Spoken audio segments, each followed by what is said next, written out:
Breaking news Chhattisgarh లో జరిగిన భారీ ఎన్కౌంటర్ లో దాదాపు 20 మంది మావోయిస్టులు మృతి చెందారు. నారాయణపూర్ జిల్లాలోని మాడ్ ప్రాంతంలో ఉదయం నుంచి భద్రతా దళాలు మావోయిస్టుల మధ్య ఎదురు కాల్పులు కొనసాగుతున్నాయి. ఇక ఆపరేషన్ లో బీజాపూర్, నారాయణపూర్, దంతేవాడ డిఆర్జీ బలగాలు ఆపరేషన్ లో పాల్గొన్నాయి.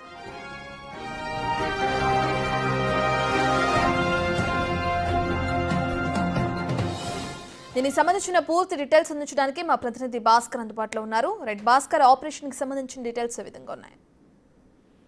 ఛత్తీస్గఢ్ నారాయణపూర్, బీజాపూర్, మరోవైపు దంతెవాడ పరిసర ప్రాంతాల్లో ఆపరేషన్ సాగర్ అనే పేరుతోటి మావోయిస్టులు ఏర్వేదే లక్ష్యంగా సెంట్రల్ డిపార్ట్మెంట్ నేతృత్వంలో మా ఛత్తీస్గఢ్ యొక్క సంయుక్త సహకారంతో మొత్తానికైతే ఒక భయానక వాతావరణాన్ని క్రియేట్ చేస్తామని చెప్పుకోవచ్చు. ఇప్పటికే వందల సంఖ్యలో మావోయిస్టులను మట్టిపెట్టినటువంటి సైనిక సిబ్బంది మరోవైపు చూసుకుంటే మాత్రం ఇంకా అబుజ్మట్ అడవుల్లో వివిధ ప్రాంతాల్లో మొత్తానికైతే సోదాలు నిర్వహిస్తున్న నేపథ్యం అయితే ఉంది. అయితే ఇప్పటికే బీజాపూర్, దంతెవాడ, మరోవైపు చూసుకుంటే మాత్రం నారాయణపూర్ తో పాటుగా ఆ పరిసర ప్రాంతాల్లో చాలా వరకు కూడా మావోయిస్టులను నిర్మూలన చేసే విధంగా అడుగులు వేస్తుంది కేంద్ర ప్రభుత్వం. దీనికి సంబంధించి ఇప్పటికే అంటే మావోయిస్టుల అగ్రనేతలు సైతం కూడా మట్టుబెట్టిన నేపథ్యం అయితే ఉన్నది. అయితే ఇప్పటికే అత్యాధునిక టెక్నాలజీ తోటి అవి అభివృద్ధి అడవుల ప్రాంతాల్లో ఎక్కడైతే మావోయిస్టులు సంచరిస్తున్న సమాచారం ఉన్న నేపథ్యంలోనూ ఆ ప్రాంతం మొత్తాన్ని కూడా జరగబడుతున్న నేపథ్యం అయితే తాజాగా ఉదయం నుంచి కూడా బీజాపూర్ జిల్లాలో అబుజ్మట్ ప్రాంతంలో మొత్తం కూలింగ్ నిర్వహించిన డిఆర్జీ సిబ్బంది. ఈ డిఆర్జీ సిబ్బందికి ఒకసారిగా అడవిలో సోదాలు చేస్తున్న నేపథ్యంలోనూ మావోయిస్టులు ఎదురుపట్టారంటూ ఒకసారిగా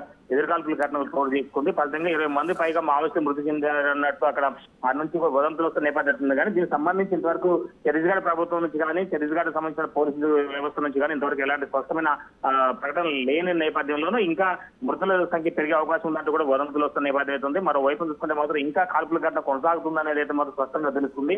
దీనికి సంబంధించి అంటే డిఆర్జీ అంటే ఒకవైపు బక్కర్ ఐవి సుందరరాజన్ సంబంధించి ఆయన నుంచి ఒక ప్రకటన వెలువడితే కానీ ఎంతమంది చనిపోయారు, ఎంతమంది ఇంకా గాయాలు అయిపోయినాయి, అసలు మావోయిస్టులు అక్కడి నుంచి తప్పించుకొని పోయారా, ఎలాంటి పరిస్థితి ఎలా ఉందనే దానిపై స్పష్టమైన మనకు ఆధారాలు దొరికే అవకాశం అంటే మనకు ఒక ప్రకటన వచ్చే అవకాశం ఉంటుంది. కానీ పోలీస్ డిపార్ట్మెంట్ నుంచి మాత్రం ఇంతవరకు ఎలాంటి ప్రకటన రాకపోవడంతో కాస్త సమయం పట్టే అవకాశం మెండుగా ఉంది. అయితే కార్డులకు అయితే మాత్రం కొనసాగడానికి తెలుస్తుంది. రత్న.